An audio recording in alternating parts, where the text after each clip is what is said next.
नमस्कार साथीहरू, स्वागत छ तपाईहरुलाई मेरो नयाँ युट्युब च्यानलमा। पुरानो त ह्याक भइसक्यो, अब नयाँमा हेरौँ। आज हामी पढ्छौं फात्सिम। फात्सिम कोरियन अन्तिम व्यञ्जन। अन्तिम व्यञ्जन भनेको कोरियन भाषामा आधा अक्षरलाई जहिले पनि तल लेखिन्छ, जसलाई हामी फात्सिम भन्छौं, अर्थात् अन्तिम व्यञ्जन। फात्सिम दुई प्रकारको हुन्छ, मिश्रित अन्तिम व्यञ्जन र अर्को एकल अन्तिम व्यञ्जन।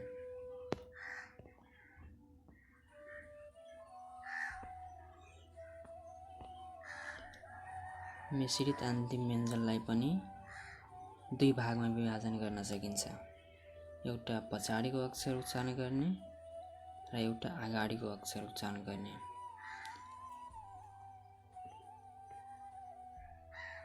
पछाडिको अक्षर उच्चारण गर्ने जस्तै क, प, म।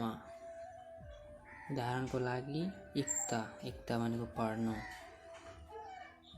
उक्ता भनेको वाचन गर्नु, ओम्गिदा भनेको ओसार्नु, समार्नु, ओसार्नु।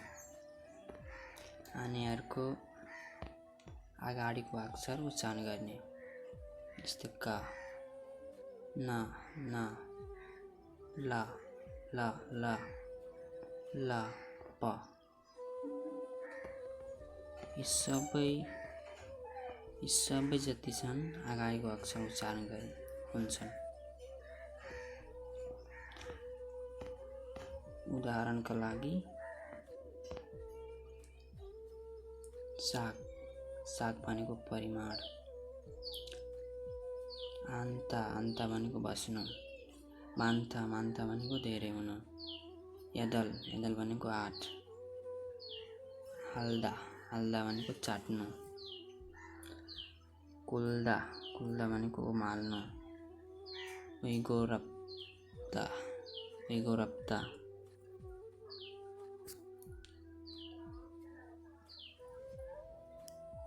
उइगोल्दा भनेको एकल मनको हुनु, हप्ता भनेको नहुनु।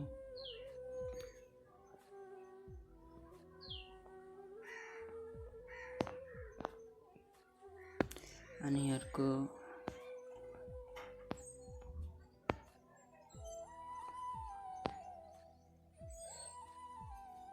एकल अन्तिम व्यञ्जन।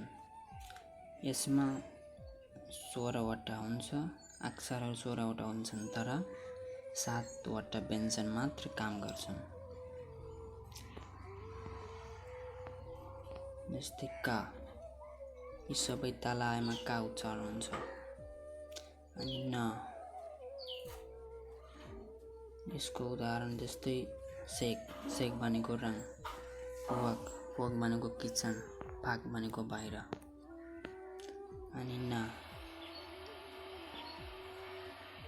यो न तल आउँदा न उच्चारण हुन्छ। उदाहरणका लागि जस्तै नुन,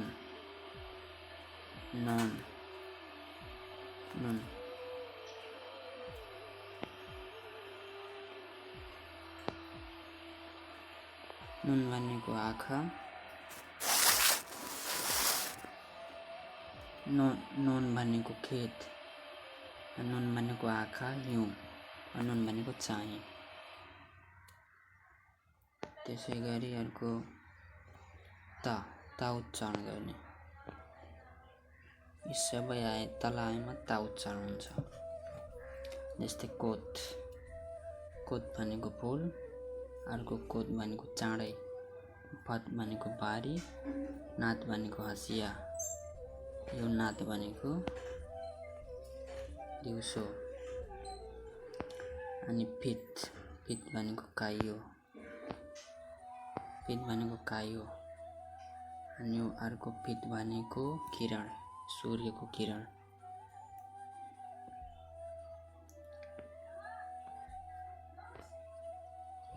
अनि ला उच्चारण हुने जस्तै सुल भनेको लाई, सुल भनेको रक्सी। अनि मा,